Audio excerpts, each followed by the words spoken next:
ஹல்லேலூயா. தேவனுக்கு மகிமை உண்டாவதாக.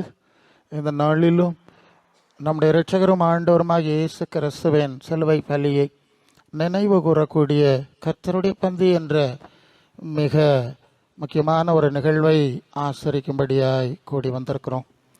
கூடி வந்திருக்கிற அன்புக்குரியவர்களுக்கு இறைமைந்தன் இயேசுவின் நாமத்தில் நல்வாழ்த்துக்களை அறிவிக்கின்றோம். பரலோக தேவனுடைய பரிசுத்த பிரசன்னம் நம்மை மிகச்சரியாய் ஒழுங்குபடுத்தி நடத்துவாராக. கர்த்தருடைய பந்தி என்ற இந்த ராப்போஜனம் கிறிஸ்தவ கோலத்தில் பிரபலமானது. எல்லா பிரிவுகளாலும் மிக பக்தியாக அனுசரிக்கப்படுகின்ற ஒரு காரியம் என்பதை நீங்கள் நன்றாக அறிந்திருக்கின்றீர்கள். நாமும் அதை மிக பக்தியாகத்தான் அனுசரிக்க போகின்றோம். ஆனால் அதை புரிந்து கொண்ட விதத்திலும் அனுசரிக்கிற விஷயத்திலும் இருக்கின்ற சில வேறுபாடுகளை, அறிவு குறைவுகளை கொஞ்சம் நாம் இங்கே புரிந்து கொள்ள வேண்டும். மற்றவர்கள் மற்ற சபைகளில் செய்கிறது போன்ற ஒரு அனுஷ்டானத்தை தான் நாமும் அனுசரிக்கிறோமா? மற்ற சபைகளுக்கும் நாம் அனுஷ்டிக்கிற விஷயத்திற்கும் என்ன வேறுபாடு என்கிற மிக முக்கியமான ஒரு கேள்வி நமக்கு முன்பாக உண்டு. ஏனென்றால் நான் சிஎஸ்ஐ சபையின் சர்வலோகாதிபா நமஸ்காரம் என்ற பாட்டு எழுதின வேதமாணிக்க ஏற்க பேரனாய் உங்கள் முன்னே நிற்கிறேன். நான் அந்த சபையின் சூழலையும் அதை தொடர்ந்து பலவிதமான சபை சூழ்நிலைகள் வழியாகவும், ஏனென்றால் நான் கிறிஸ்துவின் சீடத்துவ சரீரமான சபைக்கு ஊழியக்காரனாக இருக்கிறபடினாலே நான் இணைந்து சுற்றி வருகிற போது இந்த வேறுபாட்டை நான் பார்த்திருக்கிறேன். ஆகவே நாம் எப்படி அதை மிகச்சரியாய் சிறப்பாய் அனுசரிக்க வேண்டும் என்பதை குறித்து உங்களுக்கு சில வசனங்களை, பகுதிகளை ஞாபகப்படுத்த வேண்டிய கடமை எனக்கு இருக்கிறது என்பதை நீங்கள் புரிந்து கொள்வீர்கள். பொதுவாக கிறிஸ்தவ கோலத்தில் இந்த காரியம் அனுஷ்டிக்கப்படும் போது கொஞ்சம் ரொட்டியை எடுத்து அதை ஜெபம் பண்ணி, கொஞ்சம் ரசத்தை எடுத்து ஜெபம் பண்ணி, இது இயேசுவனுடைய உடலாய் மாறிவிட்டது, இது இயேசுவனுடைய இரத்தமாய் மாறிவிட்டது, நீங்கள் சாப்பிடுங்கள், அப்போது இயேசுவோடும் நாம் ஒரு ஐக்கியத்திலே, ஒரு உறவிலே, இணைப்பிலே வந்துவிட முடியும் என்ற ஒரு நம்பிக்கையில் தான் அந்த மாதிரியான விஷயம் செய்யப்படுகிறது என்பது நாம் அறிந்திருக்கின்ற விஷயம். ஆனால் வேதம் சொல்லுகிற சில நுட்பத்தை இந்த இடத்துல நான் உங்களுக்கு சுட்டி காட்ட விரும்புகிறேன். லேவியர் 11ஆம் அதிகாரத்தில் அன்றைக்கி தொடர்ந்து வாசிக்கும் போது எந்தெந்த மாம்சம் புசிக்கலாம், புசிக்கக்கூடாது என்று சொல்லி தேவன் நியமித்திருக்கிற ஒரு நியமம் இருக்கிறது. அதில் மனுஷ மாம்சம் புசிக்கலாம் என்ற குறிப்பு இல்லை. நீங்கள் பொறுமையோடு காரியத்தை கவனிக்க வேண்டும். லேவியர் 7ஆம் அதிகாரம் 27ஆம் வசனத்தில் இரத்தம் புசிக்கிறவன் அறுப்புண்டு போவான். இரத்தம் புசிக்கிறது மிகப்பெரிய குற்றம். அப்போஸ்தலர் 15, 20, 28 இரத்தத்துக்கு நீங்கள் விலகி இருக்க வேண்டும் என்று தெளிவார். அப்போ இரத்தம் புசிப்பது என்று பாவம் என்றால், மனுஷ மாம்சம் புசிப்பது பாவம் என்றால், இப்படி ஒரு காரியத்தை ஆண்டவர் செய்திருக்க மாட்டார், செய்ய முடியாது என்பதுதான் அடிப்படையில் புரிஞ்சு கொள்ளணும். ஏன்னா நியாய பிரமாணத்தை ஆனாலும் தீர்க்க தரிசனங்களை ஆனாலும் அழிக்கிறதுக்கு வந்தேன் என்று எண்ணிக்கொள்ளாதிருங்கள்னு, நான் நிறைவேற்றத்தான் வந்தேன் என்று ஆண்டவர் சொன்ன வசனத்தை நம்ம அறிந்திருக்கிறபடினாலே இந்த காரியத்தை குறித்து சற்று தெளிவோடும் விழிப்போடும் நடந்து கொள்ள வேண்டும். ஆகையினால தான் 1 கொரிந்தியர் 11ஆம் அதிகாரம் 26, 27 வசனத்தில் இந்த அப்பத்தில் பசித்து இந்த பாத்திரத்தின் பானம் பண்ணும் போதெல்லாம் ஆண்டவராகிய இயேசு கிறிஸ்துவின் மரணத்தை தெரிவிக்கிறீர்கள் என்று நாம் வாசிக்கிறோம். அந்த இடத்துல இயேசுவன் மாம்சம் என்று இரத்தம் என்று வார்த்தையை அப்போஸ்தலர்கள் பயன்படுத்த மாட்டாங்க, பாத்திரம்னு பயன்படுத்தினாங்க. அப்போன்னு தான் சொல்லுவாங்க. இது ஒரு அடிப்படையான நுட்பம். ஏன்னா இந்த வசனங்கள் உடைவுபடக்கூடாது என்பதற்காக ரொம்ப கவனமாய் செயல்பட்டிருக்கிறார்கள் என்பதையும் நாம் விளங்கி கொள்ள வேண்டும். நான் ஒரு 30 வருஷத்துக்கு மேலாக எல்லா சபை சூழ்நிலையிலும் சுற்றி வரும்போது நான் கண்ட ஒரு காரியம், இந்த கர்த்தருடைய பந்தியில் நடந்தவங்க, ரொம்ப வருஷமாக பழகினவங்க கூட மாறி மாறி சண்டை போட்டு ஆக்ரோஷமாக பிரிஞ்சு போயிருக்காங்க. நான் ப்ராக்டிக்கலாக பேசணும். சபைகளுக்குள்ள ரொம்ப வருஷம் கர்த்தருடைய பந்தியில் பங்கெடுத்தவங்க ஆக்ரோஷமாக பிரிஞ்சு போனாங்க. ஒரு குறிப்பிட்ட சபையில் ஒரு கர்த்தருடைய பந்தி முடிந்த உடனே தகராறு பண்ணிட்டு பிரிஞ்சு போனாங்க. அந்த ராத்திரியே பிரிஞ்சு போனாங்க. நான் ஐ விட்னஸாக நான் அதை பார்த்த மனிதன். ஸோ இப்போ ஒரு சபை இங்கே வந்து சரீரம் ரத்தம் சாப்பிட்றாங்க, அடுத்த சபை சரீரம் ரத்தம் சாப்பிட்டா அவங்களோட சேர மாட்டுறாங்க, சண்டை போடுறாங்க. பார்த்துக்கிட்டு இருக்கிறோம்ல. இந்த சபையினுடைய ஆவி அந்த சபையோட மேட்ச் ஆகலை, அந்த சபை மேட்ச் இப்படி ஒரு பெரிய கன்ஃபியூஷன் ப்ராப்ளம் நடந்து கொண்டிருக்கிறது. எல்லாவற்றையும் ஆய்வு செய்துதான் இந்த வசனங்களை நாம் சிந்திக்கிறோம். ஹல்லேலூயா. இப்போ 1 யோவான் 1ஆம் அதிகாரம் 3ஆம் வசனத்தில் ஆண்டவர் சொல்லுவார், யோவான் சொல்லுவார், எங்களுடைய ஐக்கியம் பிதாவோடும் அவருடைய குமாரனாகிய இயேசு கிறிஸ்துவோடும் இருக்கிறது. அப்போ பிதாவாகிய தேவனோடும் குமாரனாய் ரூபத்தில் இருக்கின்ற அவருடைய குமாரனாகிய இயேசுவோடும் நாம் ஐக்கியத்தில் இருக்க வேண்டும்ங்கிறது மறக்க முடியாத கண்டிப்பான ஒரு காரியம். ஆனால் இந்த ஐக்கியம் எப்படி ஏற்படுகிறது என்று சொன்னால், யோவான் 14:15 ஆண்டவர் சொல்வார், நீங்கள் என்னிடத்தில் அன்பா இருந்தா என் வசனத்தை கடைபிடிக்கணும், நான் தேவனுடைய ஆவியை அனுப்புவேன். இப்போ என்னோடும் தேவனுடைய ஆவியோடும் ஐக்கியம் வந்துவிடும்.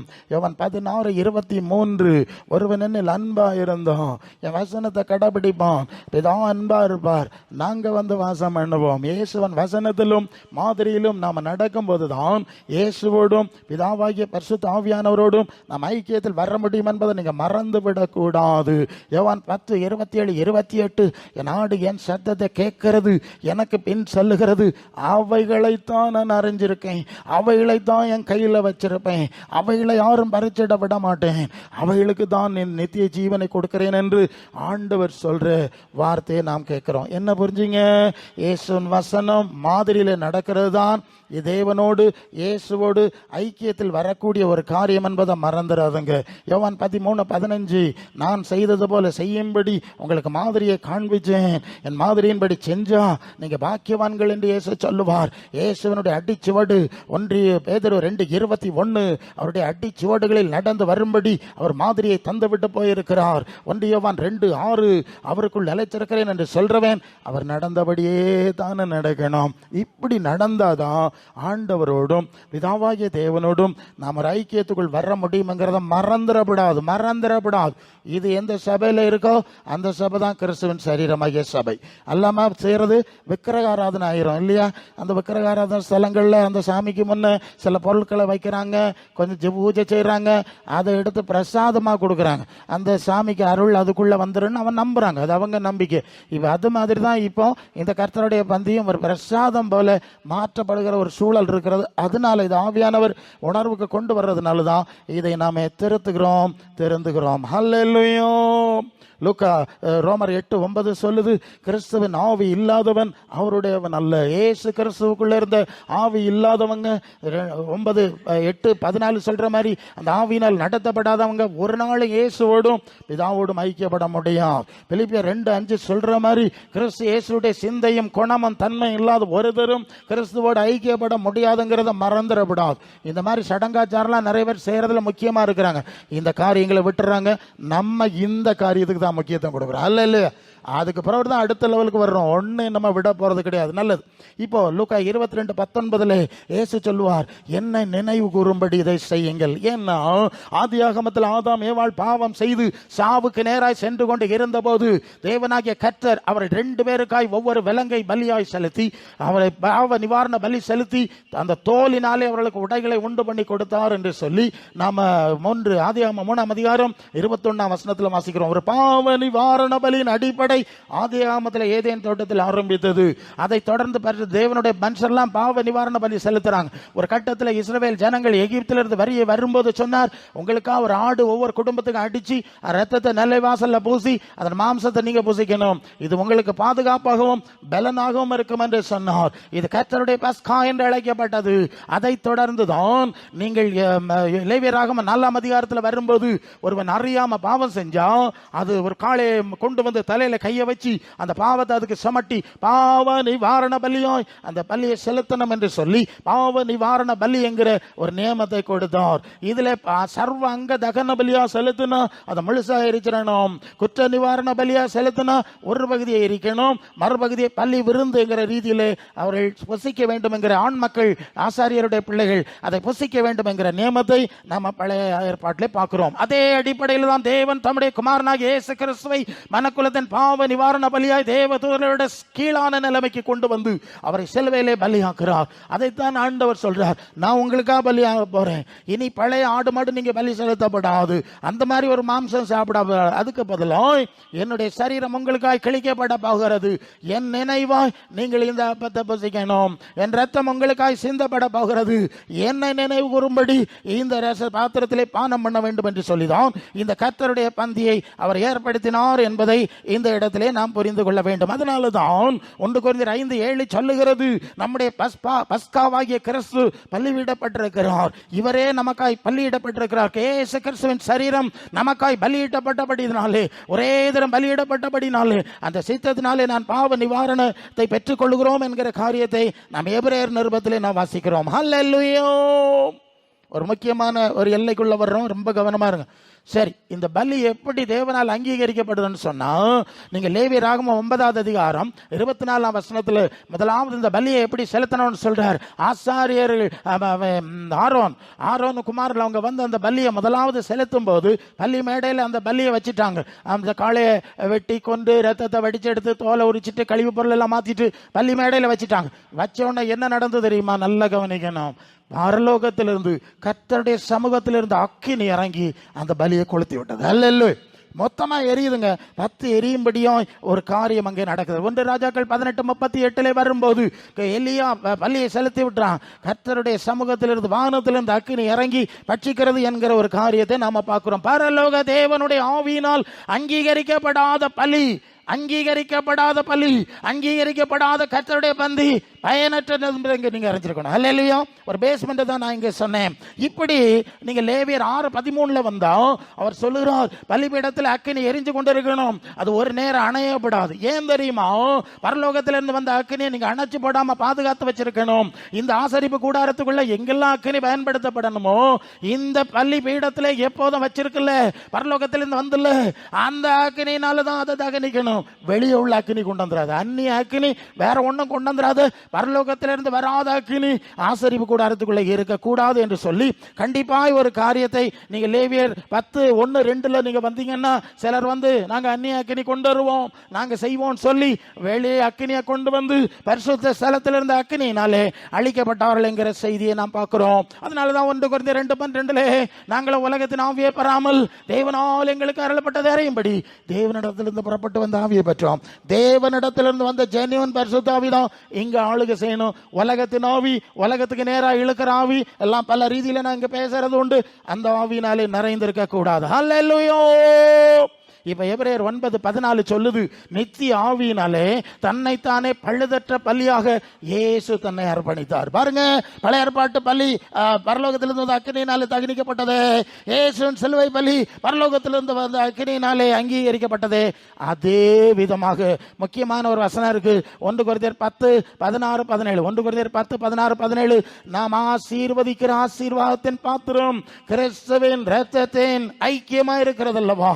நாம் கிறிஸ்துவின் சரீரத்தின் ஐக்கியம். ஹல்லேலூயா.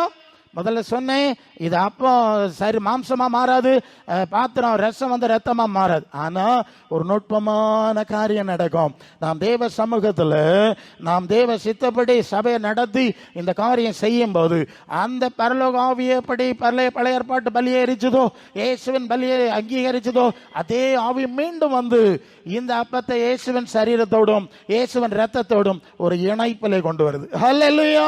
இதான் நுட்பம், இந்த இணைப்பில். அதனால்தான் வசனம் ஒன்றும் உடைய விடாம அந்த காரியத்தை ஆவியானவர் வளர்க்கிறார். அப்போ இந்த பரிசுத்த ஆவியினால் நடத்தப்படுகிற ஆளுகை செய்யப்படுகிற ஒரு சபையில அந்த சூழ்நிலையில இருக்கிற இந்த அப்பமும் ரசமும் தான் பரலோக ஆவியினாலே கிறிஸ்துவின் சரீரத்தோடும் ரத்தத்தோடும் ஐக்கியத்துக்குள்ள கொண்டு வர முடியும். ஹல்லேலூயா. இது வேற ஒரு சூழ்நிலையிலும் இந்த காரியம் நடக்காது. அது வேற ரொட்டி தான், இதுக்கு வித்தியாசம் இருக்காதுங்கிறத இந்த பகுதியிலே நீங்கள் புரிந்து கொள்வீர்கள் என்று கர்த்தருக்குள்ளே நம்புகிறேன். ஹல்லேலூயா. இன்னொரு காரியத்தை சொல்லணும். நீங்க பேதுரு, யோவானு, யாக்கோபு, பவுல் மற்ற சபைகளுக்கு எழுதுற எந்த நிருபத்திலும் இந்த கர்த்தருடைய பந்தியை பற்றி சொல்லல. ஆனா அவங்க என்ன சொல்லியிருக்காங்கன்னா, இயேசுவின் சீஷர்களா மாறுறது எப்படி, கிறிஸ்துவின் சிந்தையில நடக்கிறது எப்படி, கிறிஸ்துவின் சரீரமா இயங்குவது எப்படிங்கிறத தெளிவா சொல்லியிருக்காங்க. இந்த விஷயத்தை யாருமே சொல்லவில்லை. அது இயேசு சொன்னதும் பவுல் 1 கொரிந்தியர் நிருபத்துக்கு எழுதின விஷயத்திலிருந்து தான் இந்த காரியங்களை நாம் விளங்கிக் கொள்கிறோம். ஹல்லேலூயா. இப்போ அடுத்த கடைசி பகுதிக்கு வந்துடும். சரி பிரசங்கியாரே, ரொம்ப நல்லா இருக்கு, நல்ல விளக்கம், அருமையான விஷயம், இதுதான் நமக்கு வேணும். இத்தனை காலம் ஃபேக்கான தவறான தேவ சித்தத்துக்கு புறம்பான விஷயத்திலே ஓடிட்டோமே, இனியாவது சரியா போவோம். நீங்க அர்ப்பணிச்சிக்கன்னா கர்த்தர் உங்களை ஆசீர்வதிப்பார். நீங்க இங்க அர்ப்பணிக்கும் போது கவனிக்க வேண்டிய ஒரு விஷயத்தை சொல்லணும். முதலாவது லேவியர் 22:10 அந்நியன் ஒருவனும், அதாவது இஸ்ரவேல் கோத்திரத்தை சேராத அந்நியர்கள் யாரும் இந்த அப்பத்திலே புசிக்க கூடாது. இந்த பஸ்காவை பழைய பாட்டில் பஸ்கா இல்லையா, அந்த பஸ்காவை புசிக்கப்படாது.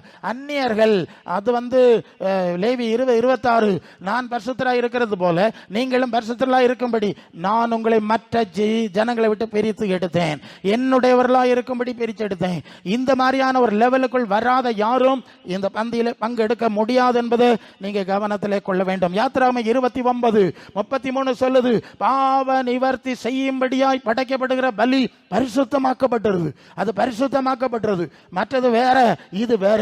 ஆகவே இதில் அந்நியர்கள் யாரும் புசிக்க வேண்டாம் என்று சொல்லி அந்த விஷயத்திலே நாம் வாசிக்கிறோம். இயேசுவும் நமக்கு ஒரு மாதிரியை காண்பிக்கின்றார். யோவான் 17:14 சொல்வார், நான் உலகத்தான் அல்ல, நான் உலகத்தான் அல்ல, இவர்களும் உலகத்தார் அல்ல என்று சொல்லுவார். யோவான் 17:6 உலகத்திலிருந்து பிதாவே நீர் எனக்கு தெரிந்து பிரித்து தந்தவர்களுக்கு நம்முடைய நாமத்தை அறிவித்தேன், அவர்களுக்காக வேண்டிக் கொள்கிறேன் என்று சொல்லுவார். யோவான் 15:19 ஓ இதோ உலகம் உங்களை பகைத்தால் உங்களை பகைக்கிறது என்ன பகைக்குது, நீங்கள் உலகத்தாரா இருந்திருந்தோம் உலகம் உங்களை சிநேகிச்சிருக்கும், நான் உங்களை உலகத்திலிருந்து தெரிந்து கொண்டபடினாலே உலகம் உங்களை பகைக்கிறது. அப்ப இயேசு உலகத்தார் அல்ல, உலகத்துக்கு சம்பந்தம் இல்லைன்னு வாழ்ந்திருக்கிறார். அப்ப அந்த இயேசுவோட ஐக்கியம் உள்ளவர்களாய் வாழுகிறவர்களும் கண்டிப்பாக உலகத்திலிருந்து வேறு பிரிக்கப்பட்டவர்களாக தான் இருக்கணும். அதனால்தான் அப்போஸ்தலர் 2:40 நீங்கள் வரும்போது மாறுபாடான இந்த சந்ததியை விட்டு விலகி உங்களை ரட்சித்துக் கொள்ளுங்கள் என்று பிரசங்கம் பண்ணினோம். அவனுடைய வார்த்தையை சந்தோஷமா ஏற்றுக்கொண்டவர்கள் மட்டும் ஞான ஸ்நானம் பெற்றார்கள்.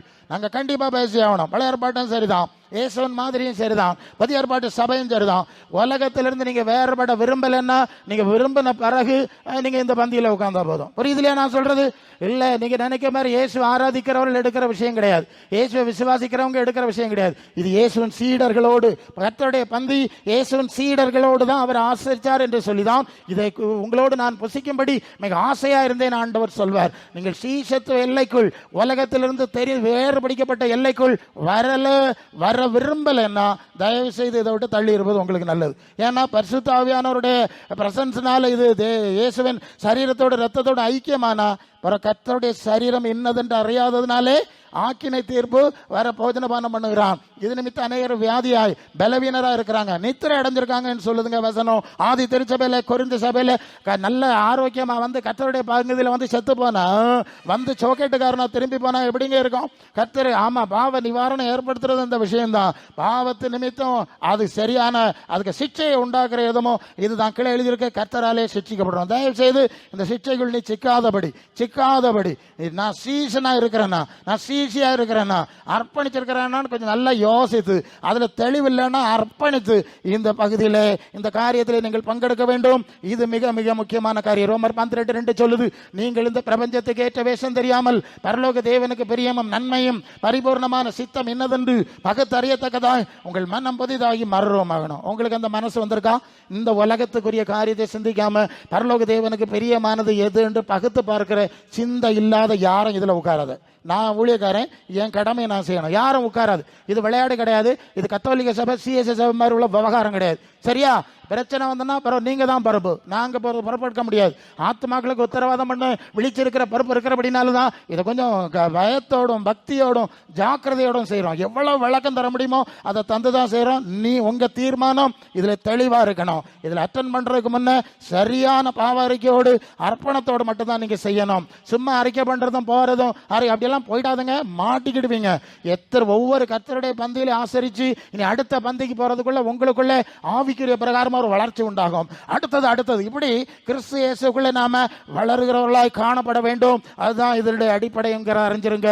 எபேசியர் 4:17 மற்ற பிரஜாதியோர் தங்கள் வீணான சிந்தையில் நடக்கிறது போல இனி நடக்காது. பழைய காலத்தில் நடந்திருப்பு, உனக்கு தெரியாது, உனக்கு புரியாது, விட்டுடுவோம். எல்லாம் இயேசுநாதர் மன்னிச்சார்ல, ரத்தம் சிந்தி மன்னிச்சார்ல, விலை கொடுத்து வாங்கினதால தானே பிசாசின் பிடியிலிருந்து விடுதலை தந்தார், சாத்தானுடைய ஆளுகையிலிருந்து விடுதலை தந்தாருங்கிறத உணர்ந்து மறுபடியும் இயேசு சிலுவையில் அறையாது. அல்ல, அதான் திருப்பி சொல்றேன், மற்றதுக்கு வித்தியாசம் செய்யாது. எனக்கு முடியலன்னு ஆண்டவர் எனக்கு முடியல, இந்த காரியத்தில் உதவி செய்யும், இந்த காரியத்தில் உதவி செய்யணும், கேளுங்க, ஆண்டவர்கிட்ட கேளுங்க.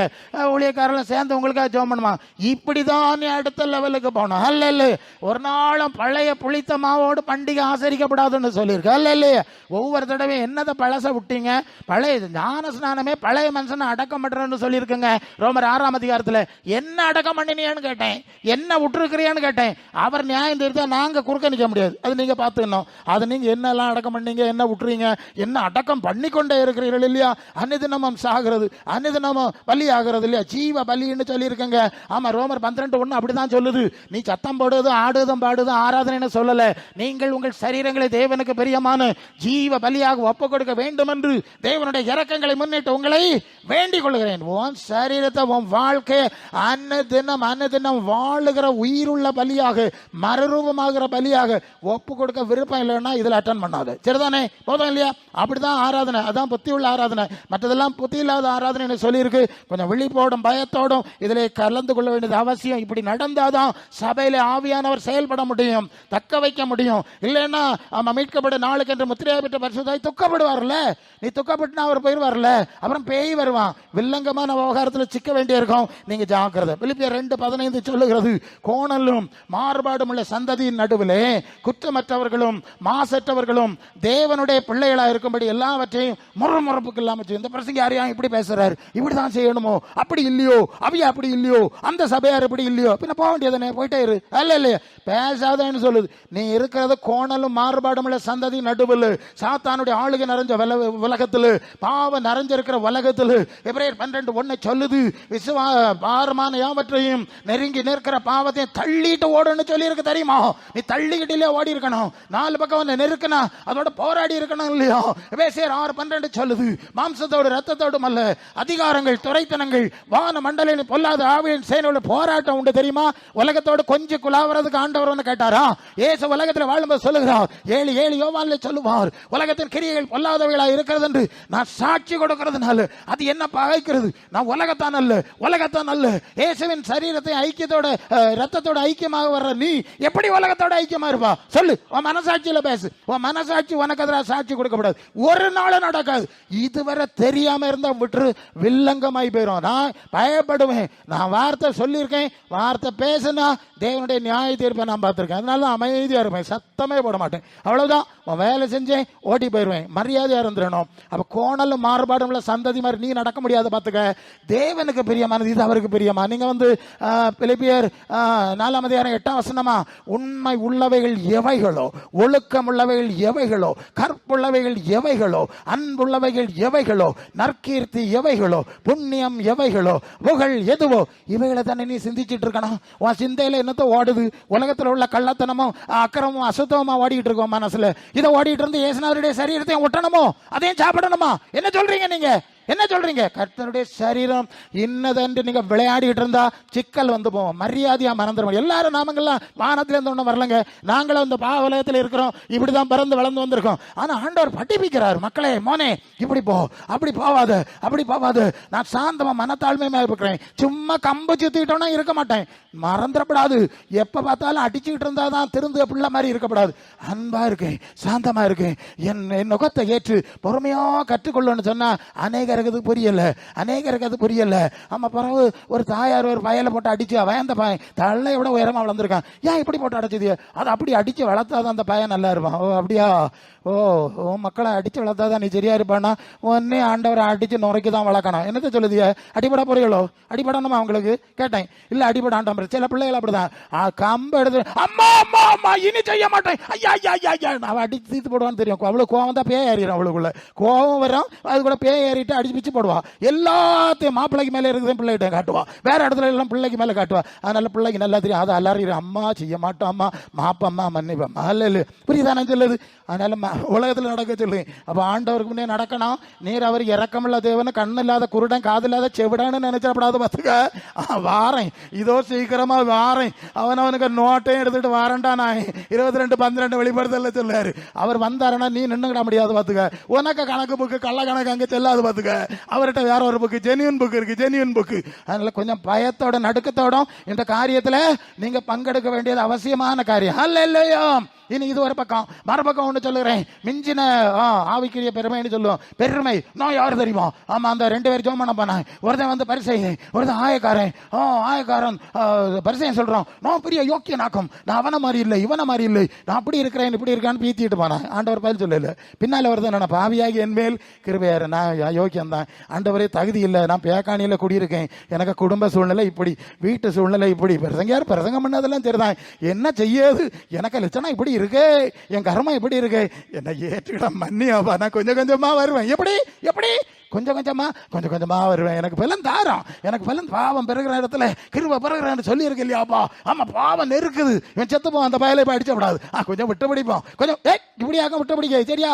பாவம் பெருங்கின இடத்துல அந்த வல்லமைக்குள்ள சிக்கும் போது அவர் பார்க்காரு, இந்த பயலை தூக்கி போட்டு அடிச்சாவன் செத்து போவான். அக்னியிலிருந்து எடுத்தப்படுற கொல்லி இல்லையா, நெருப்புல இருந்து இழுத்தது இல்லையா, இப்ப போட்டு அடிச்சா பிள்ளை பையன் திருந்துவான் அப்படின்னு விட்டா நீ விளையாடிட்டு இருக்கணுமா? நீ விளையாடிட்டு இருக்கணுமா? அவர் திருந்துவான் பிள்ளை இல்லையா, அடிச்சா இப்படி பெத்துட்டமே, ரத்தத்தை சிந்திட்டமே, இப்படி நான் அவர் பொறுமையா இருந்தா நீ விளையாடிட்டு இருக்க கூடாது. அவருடைய பொறுமை ஒரு நாள் முடிஞ்சு போயிடும், அப்புறம் சங்கடம் ஆயிரும். மரியாதையா நடக்கப்படிச்சானா ஆண்டவருக்கு முன்ன நான் பேசிட்டு இருக்கேன். சரி, இப்படி அப்போ அந்த பாயக்காரன் அவன் நீதிமானாய் தெரியும். அப்ப பாவம் அறிக்கையோடு வா, நீ நல்ல காரியம் செய்தா நல்லதுதான், இருந்தாலும் ஆண்டவர் என்ன பெருமை அடிச்சே இல்லை, கிருபையினால கொண்டு வந்து இல்லையா. அவர் வரையில நம்ம ரோட்டில் கிடந்திருக்கணும், தெருவில் கிடந்திருப்போமோ, புல்லு குறித்திருக்குமா நமக்கு தெரியாது இல்லையா.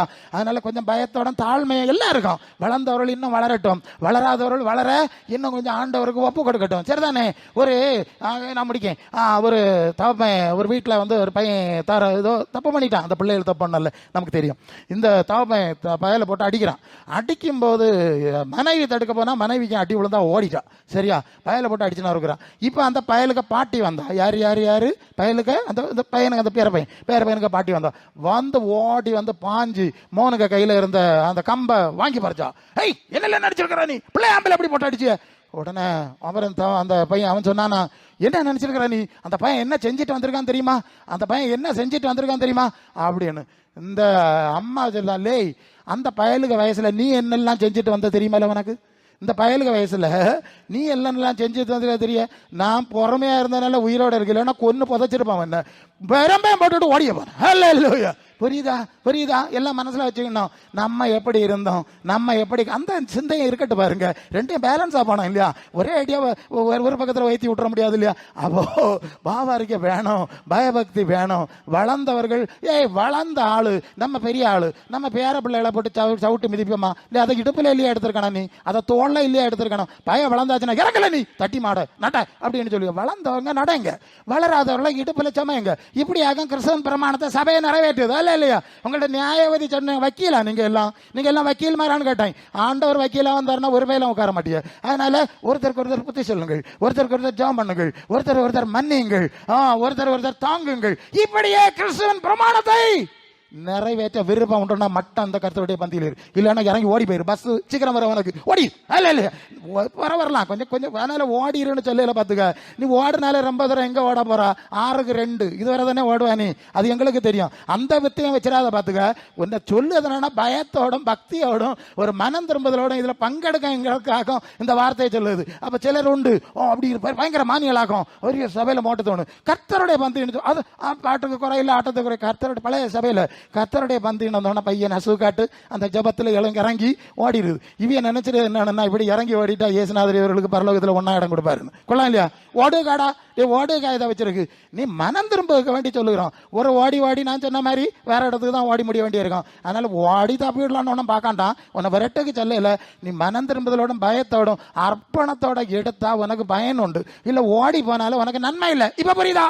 நீ மனம் திரும்புக்கு சொல்லுது. உன்னுடைய ஆத்மா குணப்படணும், அது பரிசுத்தப்படணும், அது கிறிஸ்துவின் சாயல்ல கட்டப்படணும். பழைய அது 1 வாசிக்கிறோம் இல்லையா? மண்ணானவன் எப்படிப்பட்டவனோ மண்ணானவர்கள் எப்படிப்பட்டவர்களே, வானத்துக்குரியவர் எப்படிப்பட்டவரோ வானத்துக்குரியவர்கள் அப்படிப்பட்டவர்களே. நான் மண்ணானவருடைய சாயலை அணிந்திருக்கிறது போல வானவருடைய சாயலை அணிஞ்சு கொள்ளுவதற்காகவும் அவருடைய சரீரத்தோட ரத்தத்தோட ஐக்கியமாறதுக்கு இந்த உபதேச அனுபவம் எல்லாம் கடைபிடிச்சு இந்த ஆராதனையை நம்ம பங்கெடுக்கிறோம். புரியுதா நான் சொல்லுது? அல்லாம கத்தோலிக்க சபையில மற்ற இடத்துல வந்து சாமியார் ஒரு செகண்ட்ல அடிச்சு கொடுக்க மாதிரி பண்ணீங்கன்னா விக்கிரக ஆராதனை வந்து முடிச்சிடும். அது இல்ல காரியம். அதனுடைய அர்த்தங்களை நீங்க புரிஞ்சு கொண்டீர்கள். ஆகவே ஒவ்வொரு நாளும் இந்த காரியத்துல மனசுல வைங்க. ஆண்டவராகிய இயேசு கிறிஸ்து இதோ நான் சீக்கிரமாய் வருகிறேன், அவன் கிரியைக்கு தக்க பலன் கொடுக்க வர்றேன்னு சொல்றார். அவர் வசனம் இருக்குல்ல, அது வந்து பிலிப்பியர் 3:21. அவர் தம்முடைய வல்லமையான செயலினாலே நம்முடைய அற்பமான சரீரத்தை அவருடைய மகிமையான சரீரத்துக்கு பாய் மாறுரூபப்படுத்த வேண்டும். நீ நல்லா கவனிச்சுக்க. உலகத்தில் இருக்கும்போது உனக்கு ஆண்டவரோட ஐக்கியம் கிடையாது. இந்த அனுபவங்கள் ஐக்கியம் இல்லைன்னு சொன்னா ஆண்டவன் சரீரத்தை மறுரூபப்படுத்த முடியாது. இப்படி பெரிய காரியம் இருக்கிறதுனால தான் இவ்வளவு காரியங்களை ஆண்டவர் வரிசையா கொடுத்து இந்த ஆராதனை முறைகளை நமக்கு தந்திருக்கிறார். அல்ல, இதை முறையா ஒழுங்கா பங்கெடுத்தா இங்க இருக்கும் போதே கிறிஸ்துவின் சாயல் வந்துடும். 2 Corinthians 3:18 சொல்லு மாதிரி, நாங்கள் திறந்த முகமாய் கர்த்தருடைய மகிமை கண்ணாடியிலே கண்கிற வண்ணமாய் கண்டு ஆவியா இருக்கிற கர்த்தரால் அந்த சாயலாகத்தானே மகிமையின் மேல் மகிமை அடைந்து மறுரூபப்பட்டு கொண்டே இருக்கும் போது மட்டும்தான் இயேசு வரும்போது ஒரு இமைப்படுதலே மறுரூபம் அடைய முடியும். அப்படி இயேசுவை போன்ற ஒரு புதிய சரீரத்தை நாம் அடையும்படி, புதிய சரீரத்தை 1:3 சொன்ன மாதிரி அந்த சரீரத்தை அடையும்படி, அதுக்கு ஒப்பா இருக்கும்படி இந்த இயேசுவின் சரீரத்தோடும் ரத்தத்தோடும் ஐக்கியம் பண்ணும்படியா இப்படி ஒரு ஏற்பாட்டை தேவன் தந்திருக்கிறார். ஆகவே இந்த நாளிலே பயத்தோடும் பக்தியோடும் தாழ்மையோடும் ஒப்பு கொடுத்தலோடும் மனம் திரும்பலோடும் கர்த்தருடைய சமூகத்தில் நெருங்கி கிருபாசன தண்டையிலே நெருங்கி சேருவோமாக. கர்த்தர் இந்த வார்த்தையினால் உங்களை ஆசீர்வதிப்பாராக. ஆமென்.